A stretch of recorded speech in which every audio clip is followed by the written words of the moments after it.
నన్ను క్షమించి పెద్ది అంటూ ఏడుస్తూ మాధవ కాళ్ళ మీద పడుతుంది మహాలక్ష్మి.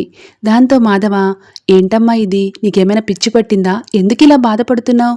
గుడిలోనే చెప్పాను కదా నువ్వు బాధపడితే నేను తట్టుకోలేనని అని మాధవ అంటూ ఉంటే, ఏడవడం తప్ప నేనింకేం చేయగలను పెద్ది, ఇదంతా నా వల్లే కదా, నేనలా చేసి ఉండకపోతే అసలు మీ అందరికీ ఇలా బాధపడే పరిస్థితి వచ్చి ఉండేది కాదు కదా అని మహా వెక్కి వెక్కి ఏడుస్తూ ఉంటుంది. ఇందులో నువ్వు చేసిన తప్పేముందమ్మా అని మాధవ నాకు చెప్తూ ఉంటాడు. ఇక చక్రి కూడా, అవునండి, ఇందులో మీ తప్పేముంది, ఇచ్చిన మాట మీద కట్టుబడి ఉండకపోవడం ఆ గాయత్రి చేసిన తప్పు అని చక్రి కూడా నచ్చ చెప్తూ ఉంటాడు మహాలక్ష్మికి. తప్పు ఎవరిదైనా కానీ దానికి కారణం నేనే కదా, నేను చెప్పడం వల్లే కదా పెద్ది ఒప్పుకున్నాడు, నేను రమ్మంటేనే కదా పెళ్ళికొడుకుగా గుడికి వచ్చారు, మీరెవ్వరూ గాయత్రిని నమ్మకపోయినా నా మాటకి విలువిచ్చారు, నన్ను నమ్మి వచ్చారు, కానీ చివరికి నేనేం చేశాను, పెద్ది మనసుని గాయపరిచాను, ఇదంతా నా తప్పే కదా, నేను అలా పెళ్లి ఏర్పాట్లు చేసి ఉండకపోతే ఇలా జరిగేది కాదు కదా అని మహా ఏడుస్తూ ఉంటుంది. దాంతో మాధవ, నువ్వు బాధపడుకు మహాలక్ష్మి, అది మాట తప్పితే నువ్వేం చేస్తావు, నువ్వేమన్నా పనిగట్టుకుని వెళ్ళి దాన్ని ఒప్పించావా?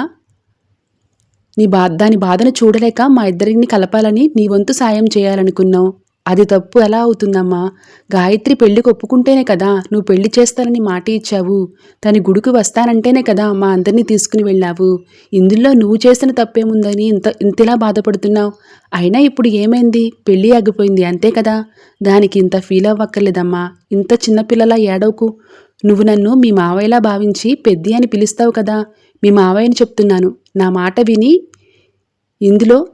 విను, ఇందులో నీ తప్పేమీ లేదు, అనవసరంగా బాధపడి మనసు పాడు చేసుకోకు, ఇంక ఈ విషయం గురించి మర్చిపో అని మాధవ నాకు చెప్తూ ఉంటాడు.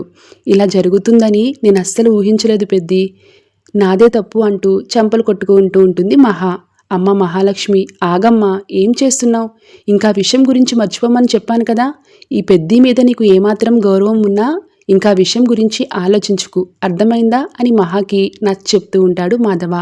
ఒరే చక్రి, మహాని కాసేపు చల్లగాలికి తీసుకుని వెళ్ళు, మనసు కుదుట పడుతుంది అని చెప్పగానే ఇక మహాని తీసుకుని బయటికి వెళ్తాడు చక్రి. Thanks for watching.